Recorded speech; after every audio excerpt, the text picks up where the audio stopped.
NCB times ಮೀಡಿಯಾಗೆ ಸ್ವಾಗತ. ನಾನು ದರ್ಶನ್ ಹುಣಸೂರು. ರಾಜ್ಯ ಗುತ್ತಿಗೆದಾರರ ಸಂಘದಲ್ಲೇ ಭ್ರಷ್ಟಾಚಾರದ ಡೀಲ್. ಗೌರವಾಧ್ಯಕ್ಷ ಜಗನ್ನಾಥ್ ನಿರ್ದೇಶಕನಿಂದ ಹಣ ವಸೂಲಿ. ಹೌದು, ನಿಜಕ್ಕೂ ಕೂಡ ಬೇಲಿಯೇ ಇದ್ದು ಹೊಲ ಮೇಯ್ದಿರುವಂತಹ ಕತೆ ಇದಾಗಿದೆ. ಕರ್ನಾಟಕ ಕಾಂಗ್ರೆಸ್ ಸರ್ಕಾರ ಹಾಗೂ ಸಚಿವರ ವಿರುದ್ಧ ಗುತ್ತಿಗೆದಾರರಿಂದ ಕಮಿಷನ್ ಆರೋಪ ಕೇಳಿಬಂದ ಬೆನ್ನಲ್ಲೇ ಇದೀಗ ಅದೇ ಗುತ್ತಿಗೆದಾರರ ಸಂಘದೊಳಗೆ ಭ್ರಷ್ಟಾಚಾರದ ಡೀಲ್ ನಡೆದಿದೆ ಅನ್ನುವಂತಹ ಗಂಭೀರ ಆರೋಪ ಕೇಳಿಬಂದಿದೆ.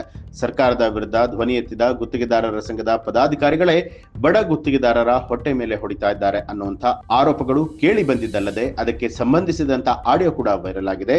ಇದು ರಾಜ್ಯ ರಾಜಕಾರಣದಲ್ಲಿ ಸಂಚಲನ ಮೂಡಿಸಿದೆ.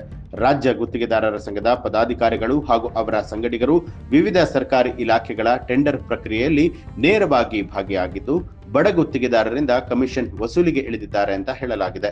ಲೋಕೋಪಯೋಗಿ ಇಲಾಖೆ, ಇಂಧನ ಇಲಾಖೆ, ನಗರಾಭಿವೃದ್ಧಿ, ನೀರಾವರಿ ಸೇರಿದಂತೆ ಬಹುತೇಕ ಎಲ್ಲ ಪ್ರಮುಖ ಇಲಾಖೆಗಳ ಟೆಂಡರ್ಗಳಲ್ಲಿ ಗೋಲ್ಮಾಲ್ ನಡೀತಾ ಇದೆ ಅನ್ನುವಂತಹ ಆರೋಪ ಕೇಳಿಬಂದಿದೆ. ನಾವು ಸಣ್ಣ ಹಿಡ್ಕೊಂಡು ಅವ್ರಿಗೆ ಏನೇನ ನಾವು ಹೊರಗಡೆ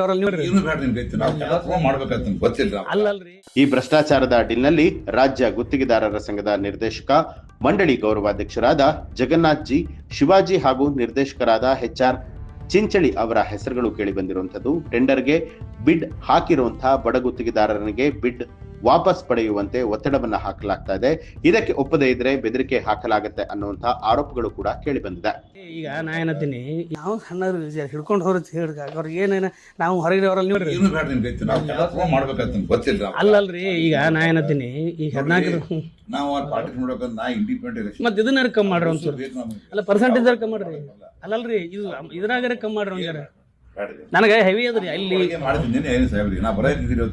ಇಲ್ಲಿ ಕೇಳ್ರಿ. ಈಗ ನಮ್ದು ಜರ ನೋಡ್ರಿ ಜರ ಏನಂತಾರೆ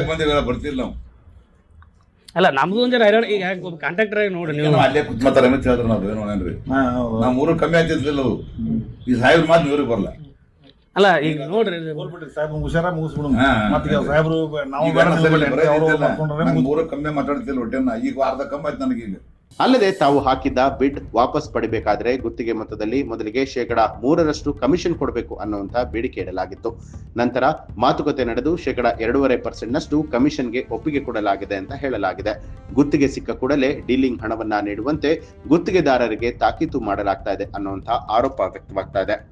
ಡೀಲಿಂಗ್ಗೆ ಸಂಬಂಧಿಸಿದಂತಹ ಆಡಿಯೋ ವೈರಲ್ ಆಗಿದ್ದು ಅದರಲ್ಲಿ ಸಂಘದ ಪದಾಧಿಕಾರಿಯೇ ಭ್ರಷ್ಟಾಚಾರದ ಡೀಲ್ ಬಗ್ಗೆ ಮಾತನಾಡಿರುವಂತದ್ದು ಕೇಳಿಸ್ತಾ ಇದೆ. ಸರ್ಕಾರ ಹಾಗೂ ಸಚಿವರ ವಿರುದ್ಧ ಕಮಿಷನ್ ಆರೋಪ ಮಾಡಿ ಹೋರಾಟ ನಡೆಸಿದ ಗುತ್ತಿಗೆದಾರರ ಸಂಘದ ಒಳಗೆ ಈ ರೀತಿ ಭ್ರಷ್ಟಾಚಾರ ನಡೆದಿರುವಂತಹ ಆರೋಪಗಳು ಈಗ ಹಲವು ಪ್ರಶ್ನೆಗಳನ್ನ ಹುಟ್ಟು ಹಾಕಿದೆ.